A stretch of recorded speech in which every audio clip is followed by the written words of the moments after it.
بالکل ٹھیک ہے، مطلب بہت ہی سالڈ آرگیومنٹس ہیں۔ عارف حبیب صاحب آپ فرمائیے گا، بہت تمام صنعتوں میں براہ راست آپ کی وہ ماشاءاللہ آپ کی انوالومنٹ ہے، اور یہ ساری چیزیں آپ ہینڈز آن ڈیل کر رہے ہیں، یہ ساری چیزیں، مگر آرگیومنٹ جو ہے وہ گوہر اعجاز صاحب نے دیا، اس میں تو کوئی شک نہیں ہے کہ ہم جو یہ کریں گے اس کے کیا اثرات ہوں گے اور اس کے کیا نتائج ہوں گے، لیکن کیا چارہ ہے اس کے علاوہ کچھ؟ یہ بیچاری حکومت جو کر رہی ہے یہ صرف IMF کے احکامات پہ عمل کر رہی ہے، دل سے نہیں مان رہی، یا جو تمام ماہرین معیشت کہتے ہیں کہ ایسی صورت میں ایسے ہی کرنا پڑتا ہے اور ہم نے جو بویا ہے وہ اب ہمیں کاٹنا ہے، اب اس کے علاوہ کوئی چارہ نہیں ہے کہ ہم 17 کو 17 چھوڑ دیں اور بجلی کی قیمت نہ بڑھائیں، گیس کی قیمتیں نہ بڑھائیں؟ آپ کے خیال میں ہے کوئی اس کا وے آؤٹ؟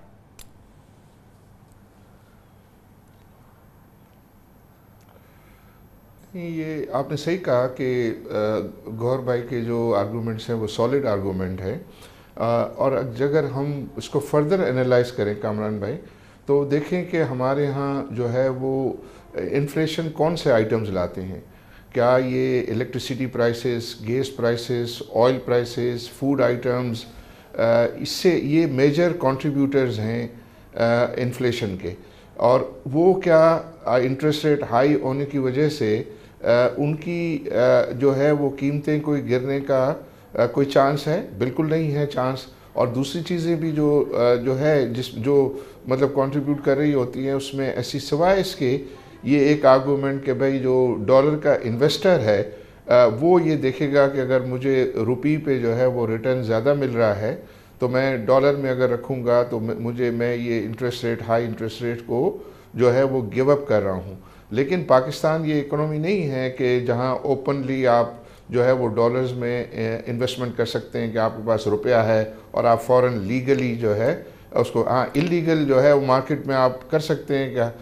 حوالے سے یا اوپن مارکیٹ سے، اس سے آپ کریں تو وہ پھر پیسہ جو ہے آپ یہ کہیں کہ نہیں وہ روپیہ، جہاں تک کہ انٹرنیشنل انویسٹرز کا تعلق ہے کہ کب ہمارے یہ ٹی بلز اور PIBs اور ان کی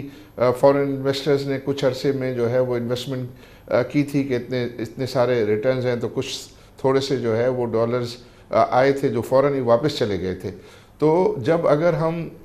اس کو انالائز کریں اور اگر اس میں ریشنلٹی کو دیکھیں تو بالکل یہ ہائی انٹرسٹ ریٹ کسی طریقے سے انفلیشن کو کنٹرول کرنے میں مددگار ثابت نہیں ہوتی، نمبر 1۔ نمبر 2، دنیا بھر میں جب یہ انفلیشن ہوا ہے تو اس کے بعد زیادہ تر ملکوں کے اندر جو ہے وہ نیگیٹو ریئل انٹرسٹ ریٹ رجیم جو ہے وہ چل رہے ہیں۔ ایون USA، جرمنی، دوسرے جو ڈیولپ کنٹریز ہیں، UK، ان سب میں جو ہے وہ ایسا دیکھا گیا ہے۔ تو پھر یہ ہے کہ صرف پاکستان جو ہے وہ یہ بکش اپروچ کے ساتھ جو ہے وہ جاتا ہے تو اس کو جو نقصانات ہوتے ہیں، اور بالکل صحیح کہا گیا گور صاحب نے کہ اتنی ایک آخری بات کر دوں میں اس میں، اور اس میں بات یہی آتی ہے اس کی باٹم لائن کہ یہ IMF کی کنڈیشنلٹی کی وجہ سے جو ہے، اب ظاہر ہم نے یہ دیکھا ہے کہ IMF کے سامنے جو ہے حکومت کو سرنڈر ہونا پڑ گیا ہے، اور ان کے پاس پتہ نہیں اتنی جو ہے وہ گنجائش بھی ہے کہ نہیں کہ وہ اس قسم کی آرگومنٹ جو ہے